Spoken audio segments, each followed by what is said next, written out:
some people say Hollywood is running out of ideas. That all the stories have already been done and everything we get now is just a rehash of what we've already seen before. In the last year alone, we've got remakes of Carrie, Teenage Mutant Ninja Turtles, Judge Dredd, Red Dawn, RoboCop, and now Godzilla. It's borderline ridiculous, and it's a fad that might temporarily be working, but in the long run will have a big negative impact on the film industry. Now, remakes are nothing new, but recently there's been a huge rise not only of the quantity, but how obviously they're doing it. American Psycho, for example, is a film barely 10 years old, and it's still confirmed for an upcoming remake. Why?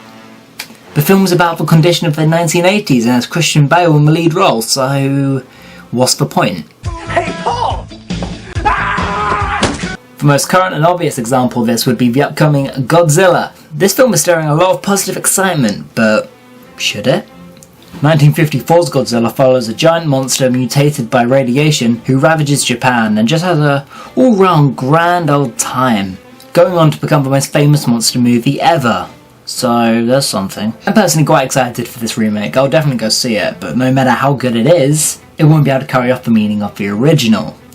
It strikes me as to how Hollywood think remaking Godzilla is in any way a good move. Not only is it their second attempt to westernise the Japanese genre, because we all know how good they are at that, but also because them making their own version purges it of all contextual value the original carried. Because no film is just a film. 1954 Godzilla is a subtle retelling of World War II through the eyes of Japan. The 2014 one is not. Unlike typical monster films of the time, the strong character-driven plot and the groundbreaking special effects combine to present a glimpse of the Japanese psyche in a time of war. The monster is quite literally the embodiment of the United States atomic bomb, ravaging Japan in a day, under the disguise of a typical US monster movie. It made the world experience the Nagasaki bombings all over again, and by making it a character-driven story, more personal and made it more immersive and real, giving Japan and ultimately the rest of the world the therapy they needed. Films affect the way we live, and Godzilla is such a good example of that.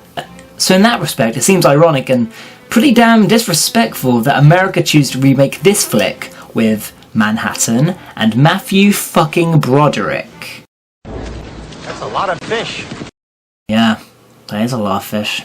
Showing that America just saw it as their run-of-the-mill monster film, which really gives the impression the filmmaker had no idea what the film actually stood for. So of course it was going to be a bad movie. This upcoming film is likely to follow suit because as good as Bryan Cranston is, the film at the core of it is still so fundamentally wrong. And this is quite the same for many remakes as of late. RoboCop was a watered-down replica of its original with pretty CGI. Carrie similarly fails to replicate the power and context of its predecessor.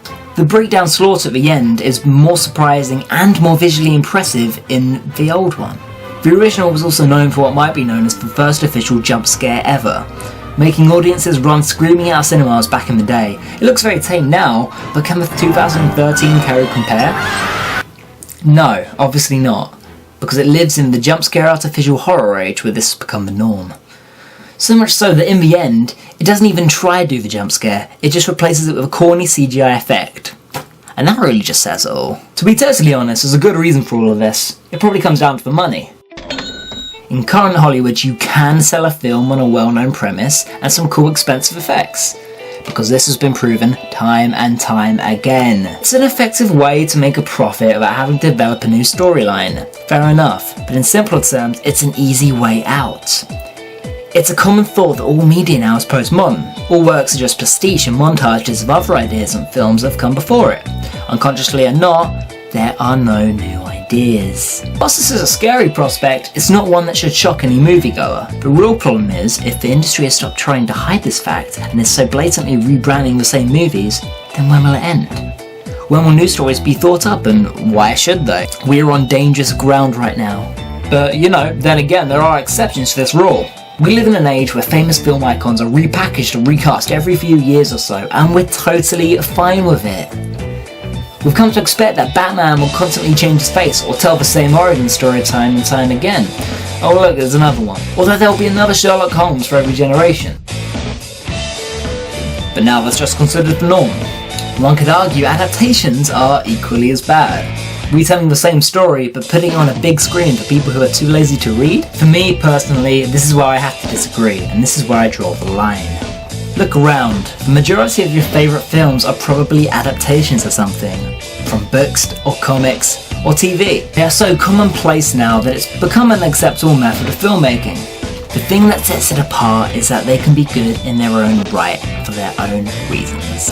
Roughly half of film adaptations are amazing and add something new to their story. The other half? Not so much. It's actually becoming a recurring joke that the book was better than the movie. This is fair in some cases. Fuck you, Cirque du Freak. But film is such a vast world that stories can become entirely different pieces of media with just the basis of the original story. Steven Spielberg's masterpiece Jurassic Park, for example, was actually based off a Michael Crichton novel of the same name. Not many people know this, but they're totally different stories. But this one with a lot less Goldblum, a lot more evolution philosophy.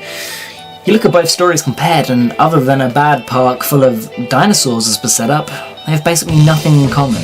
The Harry Potter series has revolutionised British film. Life of Pi, the impossible story to make, became the visual masterpiece it always deserved to be.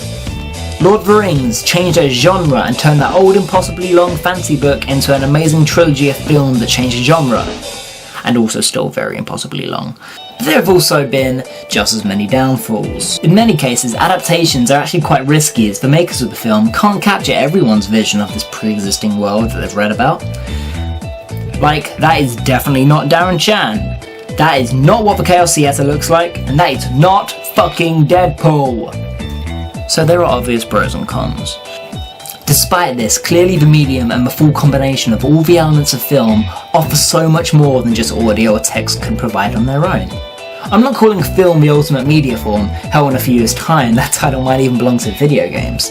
But there is definitely enough to justify a transgression from book to film. To me, the problem arises when you make that leap to directly adapt a film from another existing film. No matter how old it is, the transition between the two is always painfully obvious, and with Godzilla's case, for example, the film would not carry that same meaning that made it so revered in the first place. A film imitating another but without a message is essentially a soulless film, and when will it end? Maybe there really are no new ideas, okay, but we have to try. Be inspired by what came before you and use it as the start rather than just try to redo it with your own vision. Godzilla, little known fact, was actually based on King Kong, and when you watch it, it's very, very obvious. But it's not just Japanese King Kong, is it? It's an allegory for World War II. It took the disaster film to a whole new level. It became iconic in its own right. So, filmmakers, you want to make memorable loved movies? Do what Godzilla did. But hey, look, what are we doing this year? Oh look, we're cannibalising the very film we should be trying to emulate. Don't make this generation's Godzilla. Make the next Godzilla. Boom.